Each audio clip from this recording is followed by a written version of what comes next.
when it comes to overcoming binge eating, emotional eating, like stress eating, because yes, stress eating is a form of emotional eating, or just simply overeating. Okay, so when we want to change those habits, those eating patterns, and those habits with food, we want to shift the focus. Okay, so instead of the focus being on the act itself, so instead of the focus being on the binge eat, or I stress ate again today, and like we put all our focus on the fact that, we had this moment with food, all right? We want to shift the focus.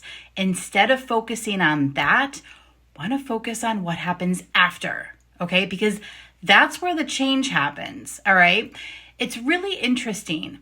Even when you start the process of changing your eating habits, of healing your relationship with food, of overcoming emotional eating like stress eating, there's not a light switch, okay? You've probably heard me say this before. It's not like one day you stress eat and the next day you don't, okay?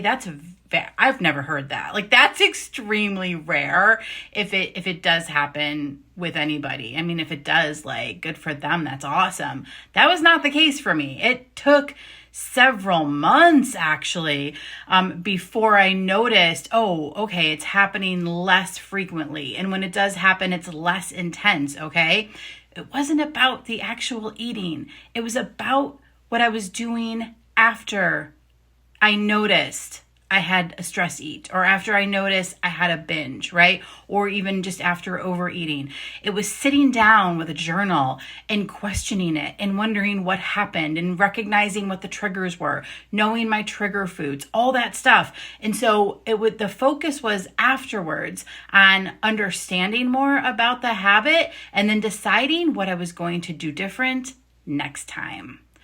Slowly but surely, that started to build up, and the habit, the patterns, the relationship started changing. And that's really what I walk my clients through in 6 months. So if you're someone who wants to overcome emotional eating, binge eating, and simply overeating and have a healthier, balanced relationship with food, head to my profile, click on the link tree.